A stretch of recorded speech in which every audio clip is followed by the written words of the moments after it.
All right, guys, Shotty T here with another Alliance War video. This is going to be stubborn, not stubborn, but protect once again. It's war number 5. One thing you know about me, if I have a bad war, I'm probably going to bounce back with a vengeance. So this is going to be a perfect example of that. We're going to be taking Path 5 as usual, Tier 1. But then in Tier 2, we're going to switch it up and take Path 6. So just kind of highlighting who I plan on fighting once again. And I brought a good synergy team. And of course, they're fight specific for certain opponents. But we're going to bring Magic Colossus, who has health synergy with each other, and Black Widow Clairvoyant. So we're just going to take out Havoc and put in Colossus here.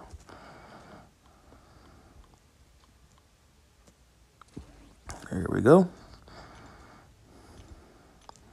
Yep, there you go. 5% health apiece. So basically 10% health.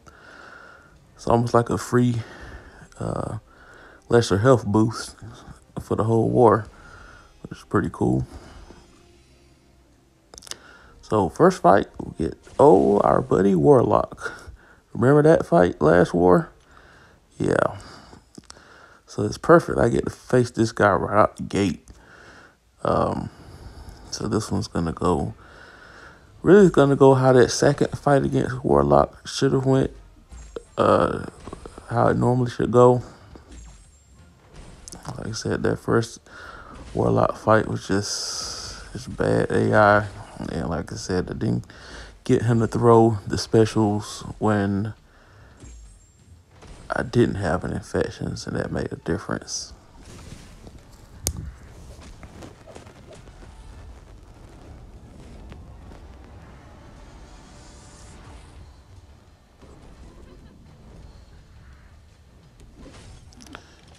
So we got the SP1 throne with 13 infection charges.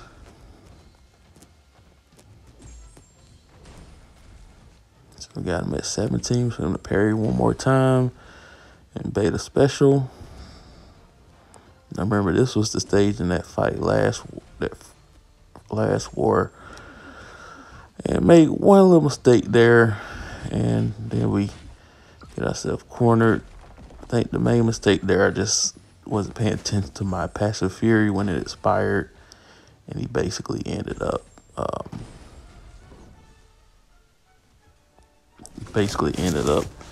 shrugging it off and punishing me. So, but it's Claire. You can heal her back in the next fight, so that's what the goal is there. But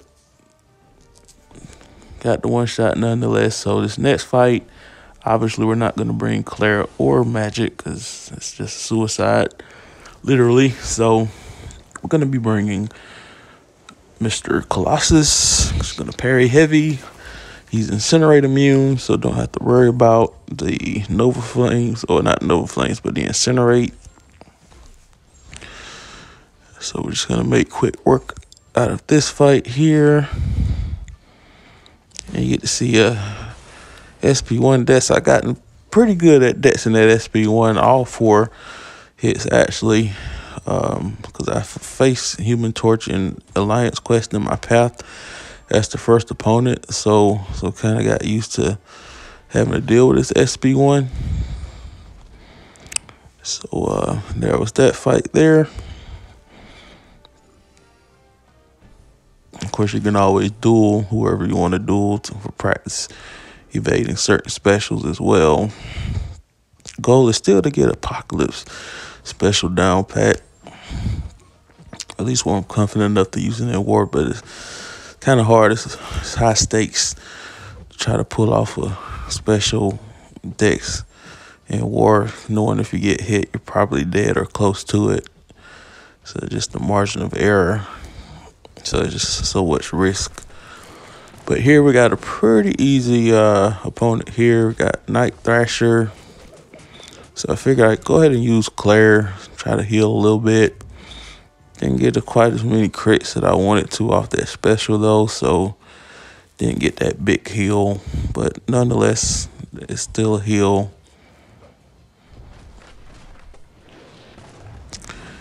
And he goes down.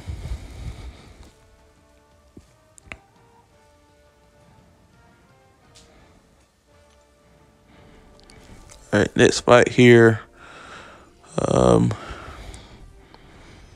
Anyone could have taken this fight, really. Well, not anyone. I mean, as long as you can reparry the last 15%, anyone can take them. So I decided to use Claire. I've faced Iron Man Infinity War in Alliance Quest with Claire, so pretty confident. And plus, when he has this molecular armor, it actually helps me gain more power when I try to bleed him, so I can get myself to a SP2 much quicker. So I don't mind the molecular armor. And plus, I want to make it back to the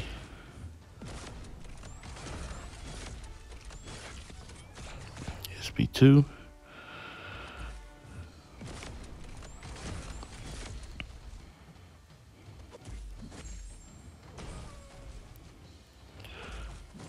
All right.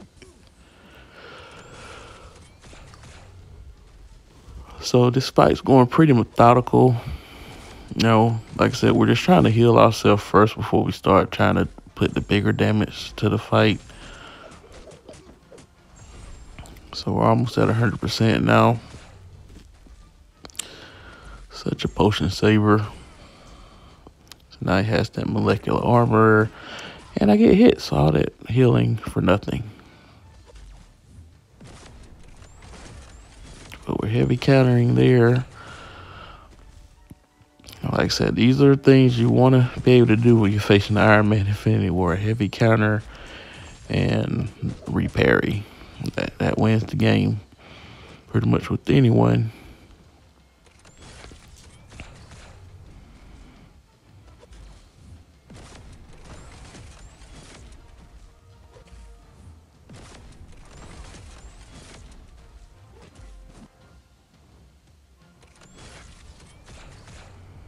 All right, gotta watch out for backup recovery now. 52% health.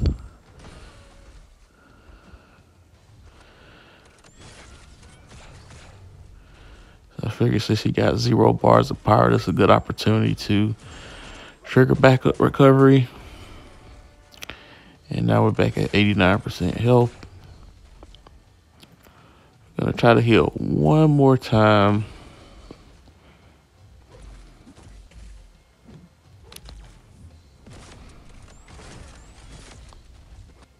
And like I said, I could easily just do a 3 or 4 hit combo when he does his heavy before 15%. But just getting the habit of just showing you guys really for this video purposes how consistently you can heavy counter him. Because I thought about that when I made this video. Yeah, it's too easy to do combos. Just rather show tactics. In case you fight him on annoying boss fights such as 6.3 or 6.4, whichever one of those that has Iron Man Infinity War boss. I believe it's 6.3. Yeah. He's armor break immune. So basically the last 15%, he's almost constantly spamming SP1s because I believe he has arc overload as well. So reparry, definitely the name of the game.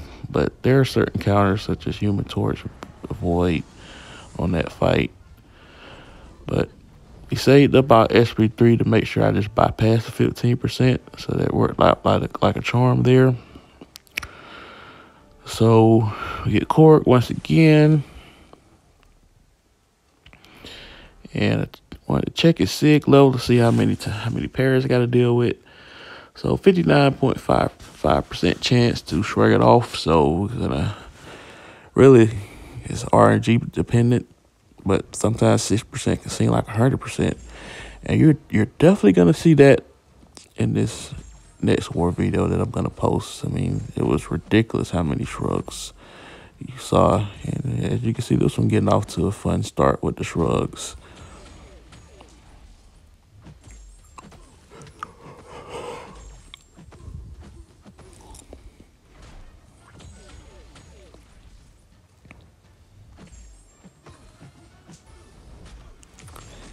Yep, we're healing ourselves there.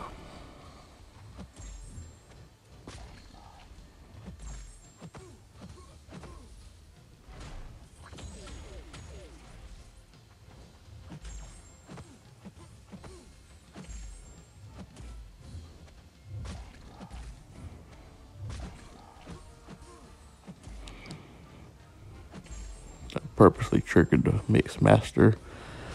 Probably should do that more often, because if you trigger that first evade, you can recover. Sometimes you have to just reset your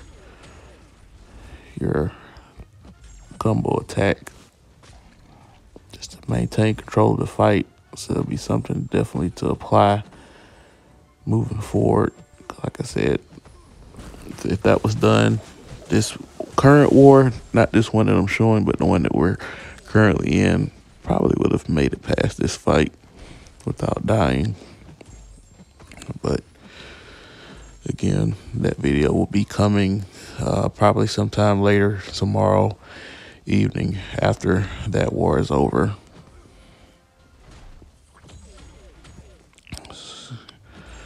So we're methodically making it through. We mess up there. We did get a notification because that kind of threw us off. And now he's shrugging. And I desperately throw a SP2 for some reason. So it's not good. Not good.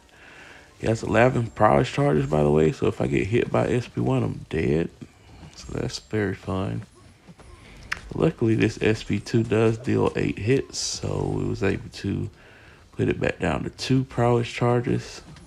And now he has none. So a little bit of a scare there. A little bit of a scare.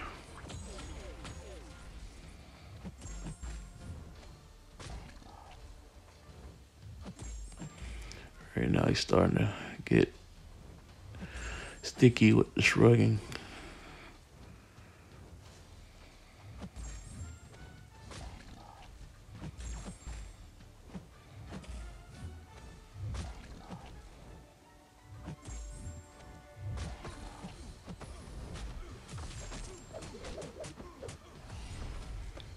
All right.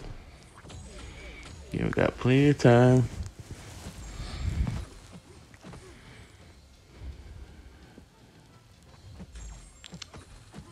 It's probably the longest fight of the war that I'll have here. But it's almost over.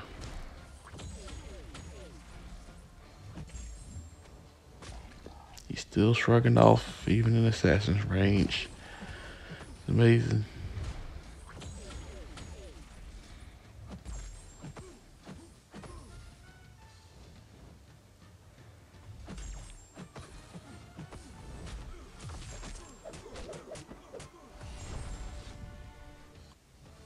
All right, so that's the end of that fight. Almost snoozed off. Anyway, so we got Killmonger. And we're going to be fighting Magik.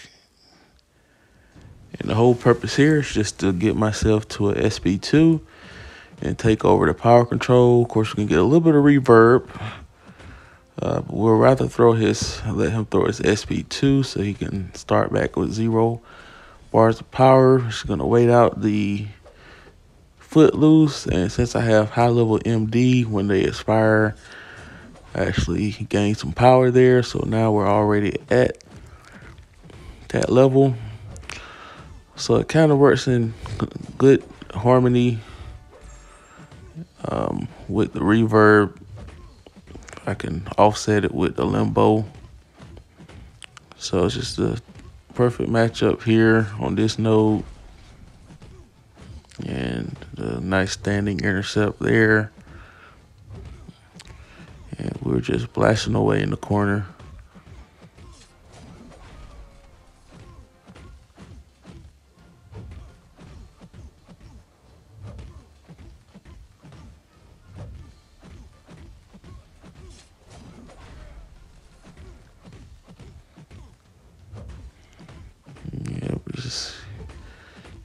going ham on this guy. Killmonger didn't stand a chance. All right, so next, like I said, we're taking Path 6 now. Got Hitmonkey on Rage. That's the main node there, really. So the idea here is to use Claire to keep nullifying his buffs. And then you won't have to worry about Rage. Simple enough, right? So I want to bait his SP1 instead of his SP2.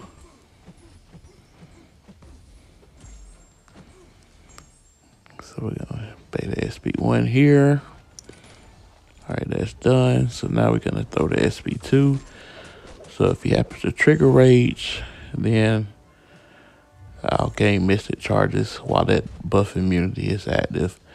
And once again, Hitmonkey, if he has that orange meter going, that means the very next debuff he will immediately purify it. If he has that purple, that means that he's very likely to evade your next attack. So just keep that in mind.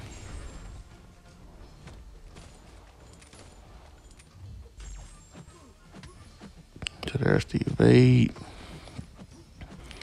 But again, we're not worrying about Rage because we're constantly nullifying the debuffs. The buffs with my Mystic Charges. Of course, every time I nullify a buff and I have at least one Mystic Charge, it costs the Mystic Charge to do so. But I easily gain it back through this SP2 and some. So just a great matchup for this node. Kept it simple. All right, so next fight here, we got a white Magneto. Normally he's on offense for synergy purposes, but he's on defense. Pretty good placement. He does periodically build up prowess charges, and his SP1 is actually the red Magneto's SP2, where he does the little groundswell, and he does the projectile one with the SP2. So just going to use Claire. He is bleed immune, so just like in that Warlock fight, we can just parry heavy and build up to the bar power pretty quickly. So we was able to dex that SP1 even though it was awkward timing.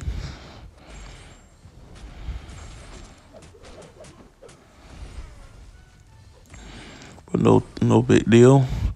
So we're just gonna bait the SP2 this time. Like I said, this is kind of like the regular Magneto's SP1, where he throws the metal.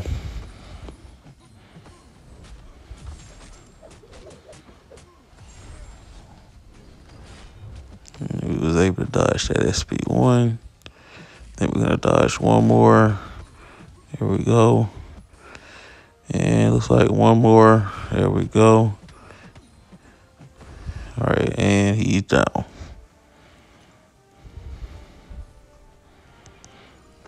right, next fight, we got Havoc. It's the primary reason why I brought Colossus, because Havoc is useful, but this particular node, the more debuffs you have on you, the higher your power gain rate. And so with Havoc and this feedback and plasma, that would make the computer Havoc gain a lot of power quick, which you don't want. So Colossus is a pretty safe bet. He's armor break immune, so you don't have to worry about the crumbling armor. So really just parry, reparry, heavy. You don't really have to worry about the protection because the damage ramp up is just going to get higher the more armor up buffs he has. And plus with these plasma debuff, I'm actually healing with willpower now. It was kind of short-lived, but we're back. We're at 100% health. So now we're just trying to bait the SP2. He's kind of being dodgy. All right. So we parry. Yeah, we're not rushing here. So reparry heavy. Now we got to bait the SP2.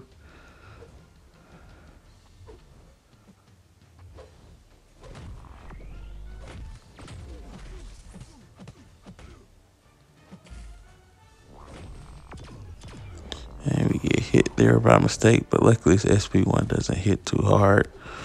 And plus it didn't crit either. So making some rookie mistakes here, getting hit there, but willpower is going to heal that back. Just the underrated mastery to have. I'm all about mechanism that saves potions, whether it's just skill fighting, tactics, or whatever. Understanding champion dynamic.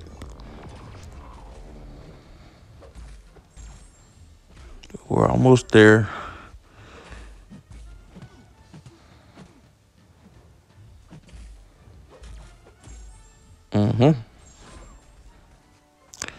All right, so we're almost done here. 26% health.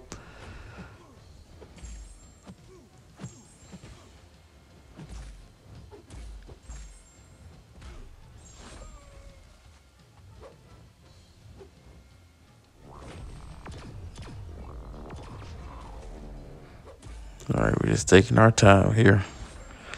It's no rush. Should be a nice intercept there right into the SP3, so it's going to be overkill.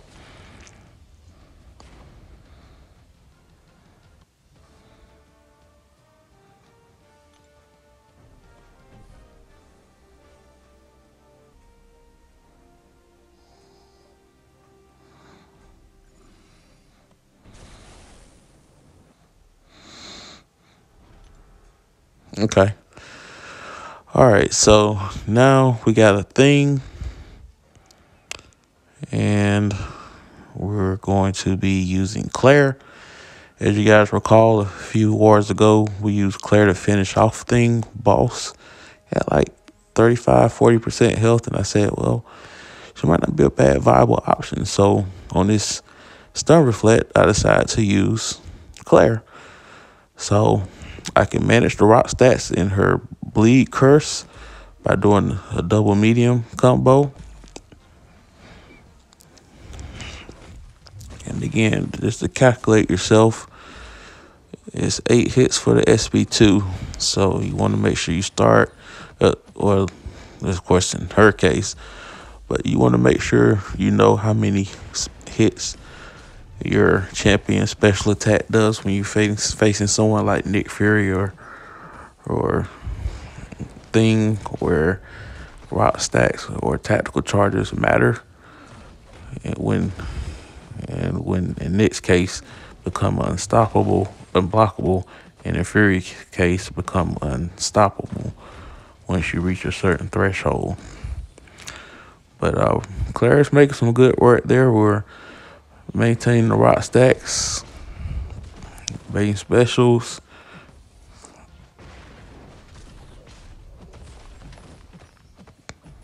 Which is fine. Like I said, don't have to worry about stun.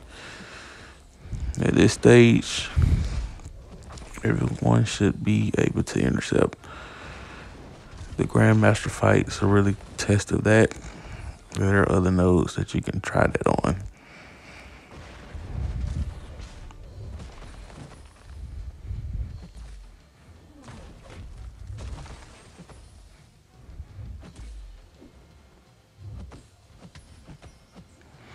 Okay. Mess around and doze off trying to come and take on some of these fights. But we're methodically making it through, so we'll do the SP2 there. All right. Like I said, we got perfect rock stat maintenance. As you can see, my health is near 100%. Like I said, she's very viable against Thing. Damage output, the only thing in question, but the 5-minute timers kind of make up for it. And I explained in the previous video how she can even increase her damage output based off of her SP3 and Mystic charges, as well as the Incinerate phase for the SP2. So as you can see, I got 20 Mystic charges. So if I were to throw an SP3 right about now, he would be dead more than likely. But it's more about managing a node where you really don't need SP3.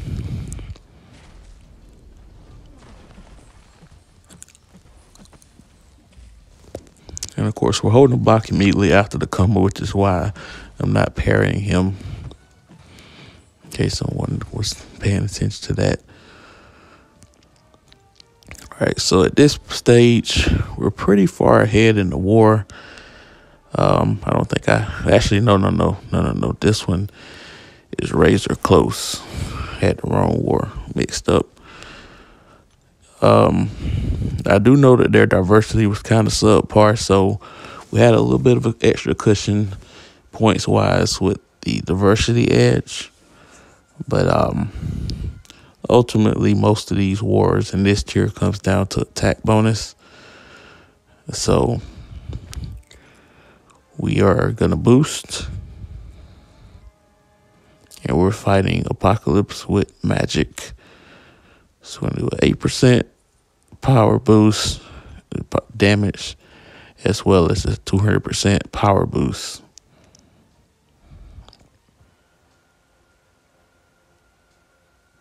So again, this is a close war. So we're not applying the big boy boost. I think I do it for this one. But it's going to be just like the other Magic versus Apocalypse fight. Pretty textbook.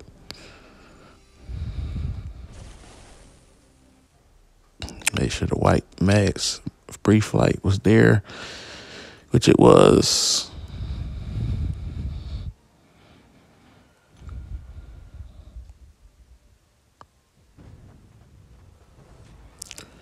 Okay.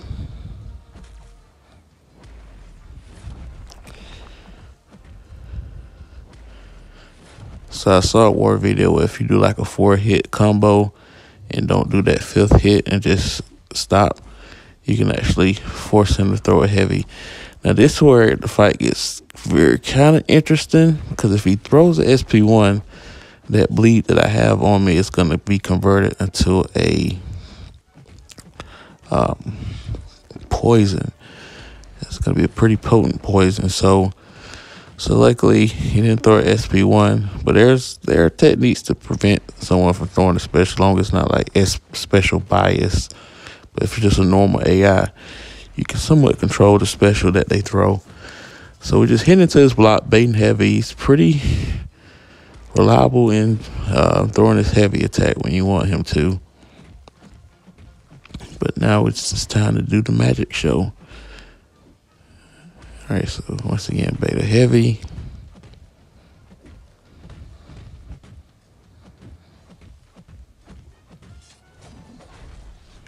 All right, so standard intercept didn't go through. Once again, we're just going to restart the backdraft intercept.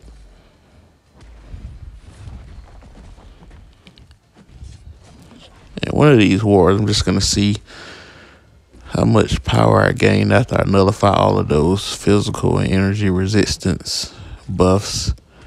Because the longer the fight go, the more those stacks add up.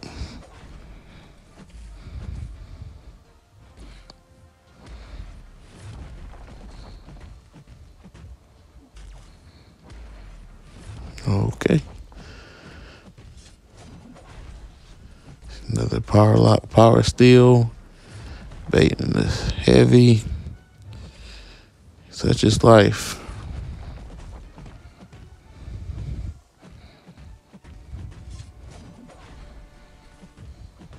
There we go. Got that nice standing intercept that time.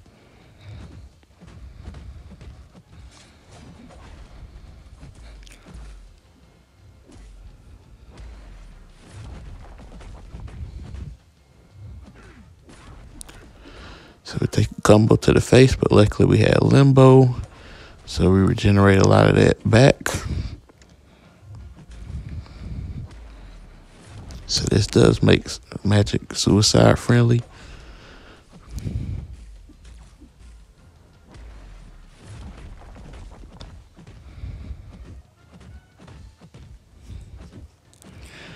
All right, we're getting near the end here. I can see the finish line. One more SP2 magic cycle. Now he should be down. Should be.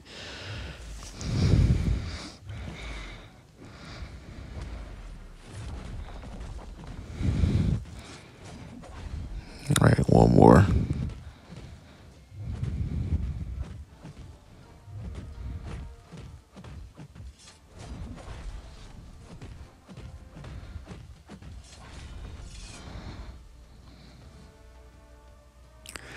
All right, and there we go. There's the one shot. And like I said, this war ended up being really close. Really, really close. Now, in our BG, it really wasn't that close, but across the alliance, it was close. Barely. But fortunately, we ended up pulling. It was a tight one, but we ended up pulling it out. Internet phrases. But we did win the war. We had some clutch kills there, especially in our battle group on defense. But there we go. Hope you guys enjoyed that video. Please like, share, subscribe. A new video will be coming tomorrow.